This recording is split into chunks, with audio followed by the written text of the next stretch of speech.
Welcome, everybody. Today we have the pleasure of hosting three great individuals who gather to share their thoughts around our topic, in parentheses, post cataclysmic language access landscape. Joining us is Susana Jacobus, a certified Spanish healthcare interpreter who has worked as an interpreter in the US for 5 years in various modalities, from in-person to over the phone, OPI, and video remote, VRI. Currently, she is a staff interpreter at the Beth Israel Deaconess Medical Center in Boston, Massachusetts. Born in Boston, Susana grew up in Caracas, Venezuela, and has contributed her time and expertise to CCHI as a subject matter expert. Also joining us today is Christopher Bruce. Chris started his healthcare career as a staff sign language interpreter for Legacy Aurora Healthcare in Wisconsin. After 12 years of interpreting, Chris pursued his passion for leadership and currently is a system manager of language services at Advocate Aurora Health. Chris holds a degree in interpreting and a master's in healthcare leadership. Over the years, Chris has been involved in various committees and advocacy groups to promote community communication needs in healthcare.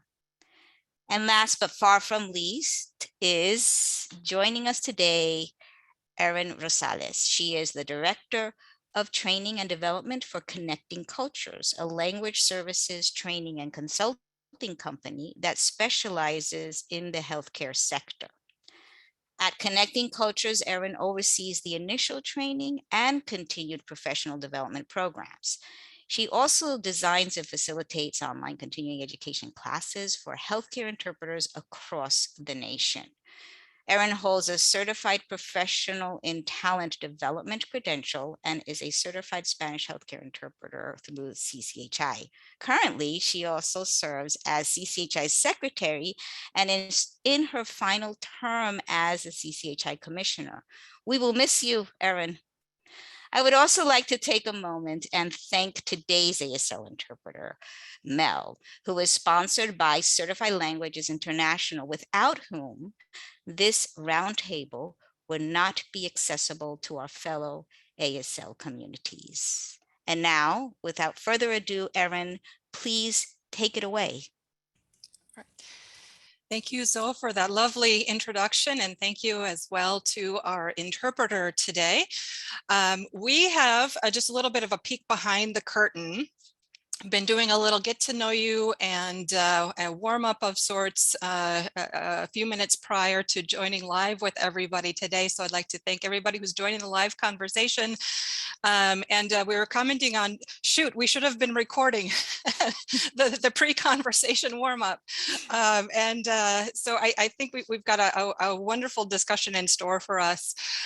So we can take this thread as the conversation goes, but it has been quite a couple of years. I almost want to joke and say, wow, it has been quite a couple past few months, but no, it's been longer than the past few months, how things have changed and evolved. So we all three of us represent different kind of perspectives, but we have shared interests and intersects professionally in the healthcare world and as the pandemic has evolved. But I'll toss a question out and we'll see where the conversation takes us from there. And we can certainly circle back to any of the other highlights or takeaways that we've already uncovered in the pre-go live mode. So let's just take a moment and think about, the reality of the challenges. I think it's fair to say there have been some challenges over the past couple of years. And what, as you're reflecting back, have been maybe some of the more standout challenges amidst this roller coaster that we've been on over the past few years with this pandemic? Well, I think maybe I can start. Good morning, everyone. At least it's morning where I am. Maybe afternoon for others. I'm glad to be a part of this discussion. Again, like Erin mentioned, we had a really good pre-session. We're really into it as well.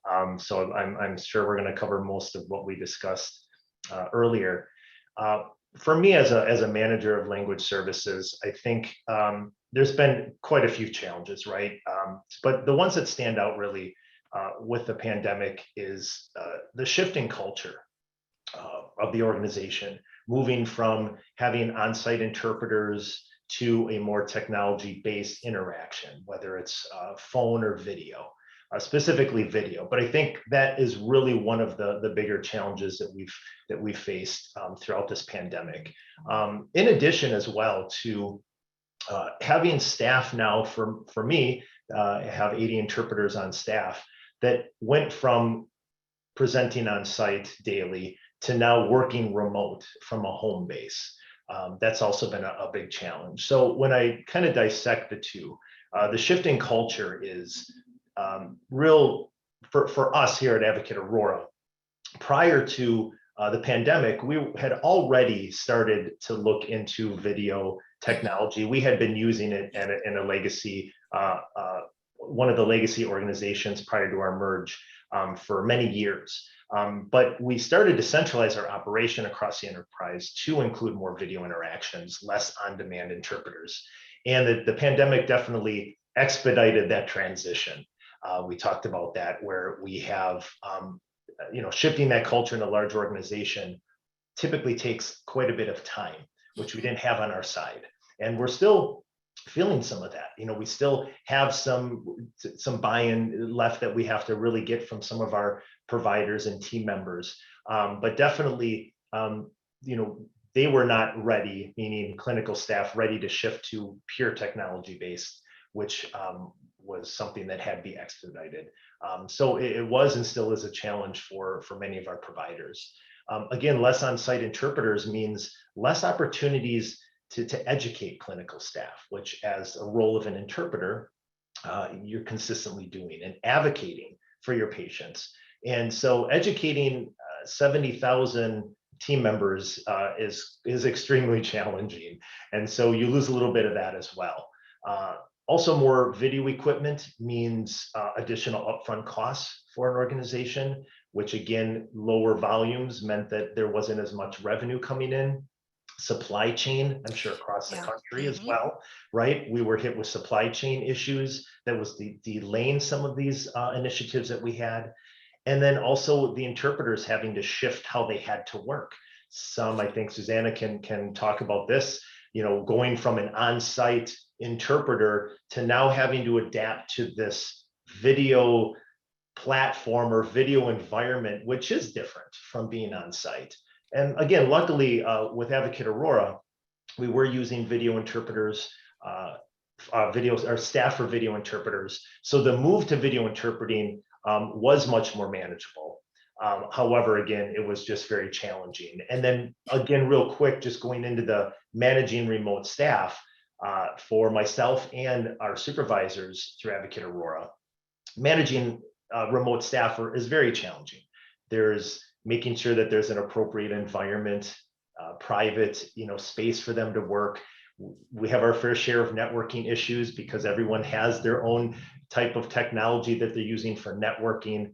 And again, you lose that face-to-face dynamic when you're in an office environment. Things are now remote, meetings are remote, and you just lose that touch, that personal touch at times with staff. So those have definitely been the challenges for me personally as a manager. Okay, so I'm going to jump in here, Chris, and thank you for that in terms of passing it on. And it's afternoon over here, so good afternoon, everybody, and thank you for the opportunity. I can definitely speak from the interpreting side. For us at the Beth Israel, the biggest challenge was the fact that we had not yet, or were in the very beginning stages of launching a new platform for managing the whole interpretation world. We weren't even thinking about going remote or using the video or any of that. It was more of how to manage the encounters. We were still going to be on site and everything was going to be done through the portal. But then all of a sudden it was more like, okay, these are the mini iPads. This is how you turn it on, and go home and let's figure it out. So basically we're all at home with our phones. We didn't even talk about whether we were going to go on video or not. For now, it was just calling. And we know we had the video capability, but then it wasn't always as efficient because the educational part on the side of the providers was not there. The institution itself was not ready from the technology point of view at the very beginning. And then we just learned as we went along, from one day to the next, from 1 week to the next, and we kept getting better and better. It was just amazing because at some point we realized that the calling and the interpretation at the institution tripled within the first 3 months of the pandemic. It was like, wow, we are able to do this. How are we able to do this? This is wonderful. This is incredible. And the challenge was basically for the interpreters to do the shift on, okay, I don't have eyes on the room. I have ears, but I'm not getting exactly everything that's going on because it's on the phone. There's all these, questions about what's happening. The patient a lot of times was not able to speak. So you were actually talking to family member who's taken out of the room because it is COVID. And all these challenges in terms of the quality of your work and how you had to learn how to deal with them to be able to provide the language access that we wanted and needed to provide at the time. So it was a challenge for, as you say, for everybody, from our managers, our team, our leading team, the hospital itself, because now there's more cost involved. Now we have to actually rely a little bit more on outside vendors that had different technologies at the time to be able to cover all the needs that we were getting. We were swamped with all kinds of things. And yet a lot of the hospital regular work was not being done. Everything was on the pandemic, all hands on deck regarding the pandemic. So that was also a stream of revenue that was not coming in. And all that was presenting a challenge, but it was put in the back burner. Let's see how we deal with this. But right now we need to plow through it. And we did.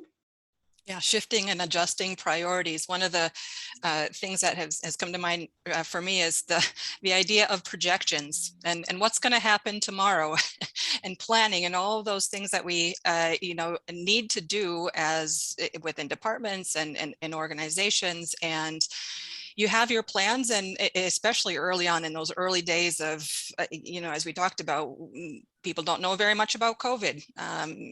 Can you be reinfected?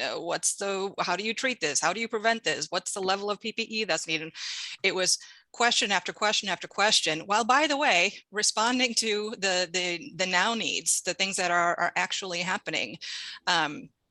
So adjusting to thinking about, what is the delivery, the model, et cetera, but also, as healthcare is adjusting to, urgent services only, basically shutting down or temporarily pausing services and non-urgent, non-essential things that can wait. And I think that was hard for people.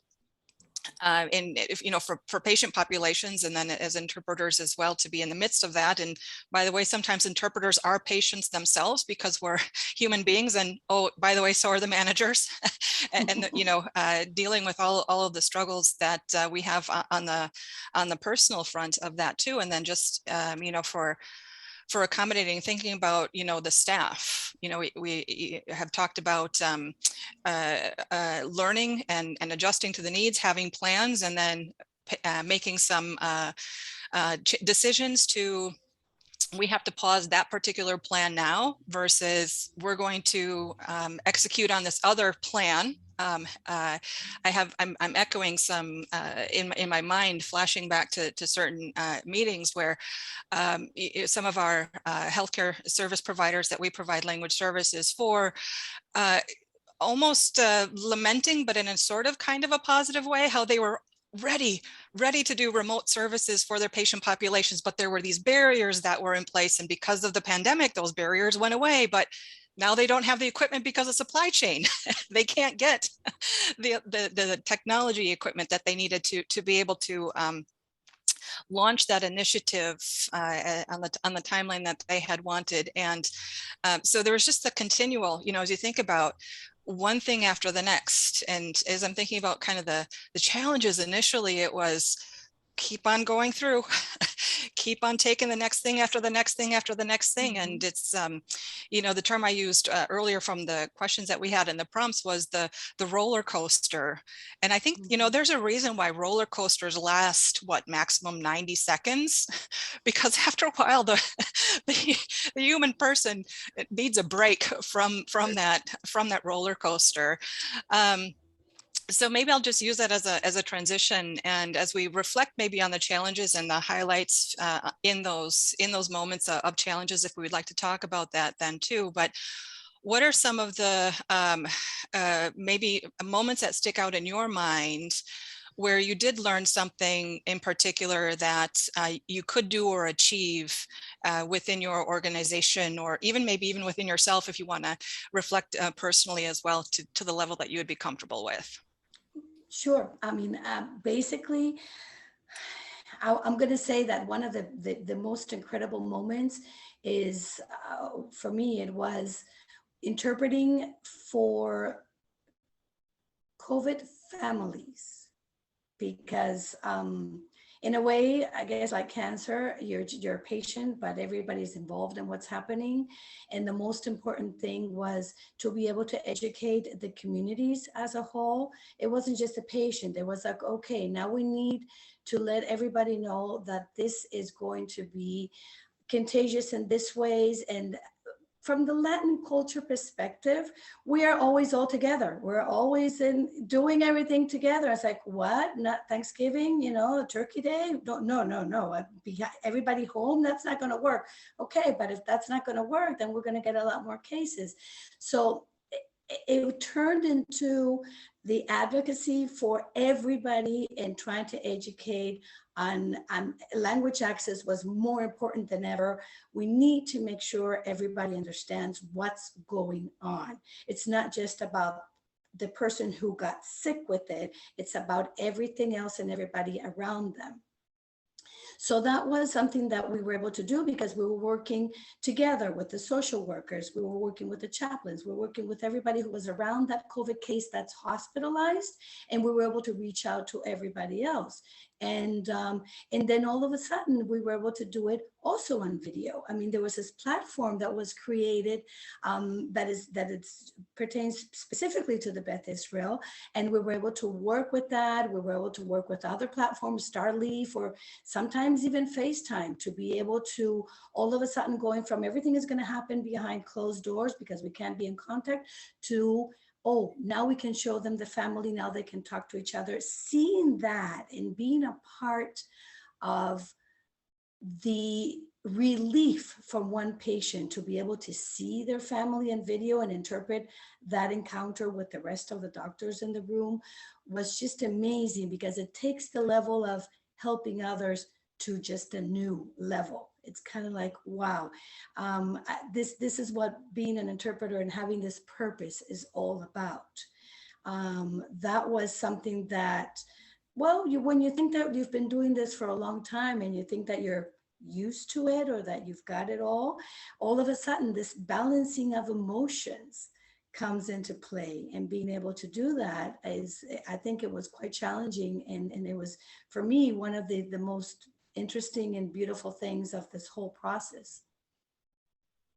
Yeah, very well said, Susana, especially from an interpreting perspective and being able to communicate with the patients in specific ways and them having to adjust as well. And I think Erin mentioned that earlier, where sometimes we talk about the especially from an employer standpoint, we talk about the providers and some of the team members, like clinical staff. But again, it's the patients that also are adjusting, right? I mean, the patients are not going into the office as often, and they're introduced to this new telehealth platform, and now they're conducting their work or their interaction at home versus going on site, which they may be more comfortable with or they preferred. So there's definitely an adjustment for that. I think what I wanted to talk about, and to answer Erin's question, is some of definitely the wins that we had through this, and some of the things that really came from the pandemic is, again, we had to think quickly, and we had to adjust, and we had to really think outside the box, but it also allowed us an opportunity to continue that education that we wanted to pre-pandemic. We introduced much more telehealth, which in turn was able to provide more appointments and more opportunities for our patients. Now, instead of having to come to the office, the scheduling piece seemed a little bit easier, and there was a little bit more flexibility for patients. We also focused on the communities with translating all the documents that seem to be changing on a daily basis, being able to have our organization recognize, translation is a big part of language services, and that's part of that education. And so that became a real big push. And that when that starts getting to our executive leadership team, that you're making an impact. And so I think that some of those things really resulted in some positives for our organization, specifically language services, that we continue with today. So we've mandated some education for existing team members and new orientees, something we never offered or had an opportunity to mandate prior, to really understand language services, what's involved, anywhere from the communication portion to from the spoken or sign communication to the written and translations. So I think the pandemic, although we talk about some of the challenges, those are some of the highlights that come from those as well, are kind of adapting on the fly and then having those stick, and then they're now part of your workflow or part of your process. Yeah, speaking on the translations component as well, I'm kind of smiling from ear to ear at some of your comments here, Chris, because again, especially early on with things like signage for wayfinding, or signage that they're coming up with on the fly because they need to direct people for, COVID testing, or this is a COVID site, or, non-clean, all those, and then to have the healthcare identify, well, wait a second, we need to make sure that the patients and families coming to our facilities who don't read English have that access for the care and protection of everyone. So my smiling, I'm kind of thinking back to the early days of having the translation requests come in, and you would have one, a sign translated in the morning. And then there would be a change in the protocol that happened within these, by the next afternoon, nope, we need this, now we need this change. And it wasn't that there was anything wrong with the original, it's just that things were changing so fast. And the response time was so urgent. And it, again, not only just in how to provide the interpreting services, but the written language, access to those services as well, was just very, again, that roller coaster of a pace, and to be prepared to provide those in as timely of a turnaround and prioritizing. Right. And I think we talked about. Yeah, I'm sorry. I was going to add is I think it also now shifts. Again, we talk about the culture shift, and it shifts the culture to start incorporating the needs for the communities that we serve at the forefront versus an afterthought. Oh, we didn't think about this for that type of patient population. And now we're part of those initial conversations, which I think is vital, whether it's a translation or being able to provide something on a website, having that translated, that we now are part of those initial conversations. And we don't have to play catch up like we did years ago to say, hey, don't forget about language services and our LEP patients. They're thought of, or they're brought to that table to begin with, which I think is very vital, very important. And coming out of that context as well, I think that everything that happened also made the whole language access be at the forefront of everything. I mean, the pandemic catapulted language services. I mean, the providers, everybody understood, oh my God, this is really important. I mean, forget about normal every day when we thought, oh, well, I can get by with a family member. I can get by with somebody who works at the hospital and speaks a language.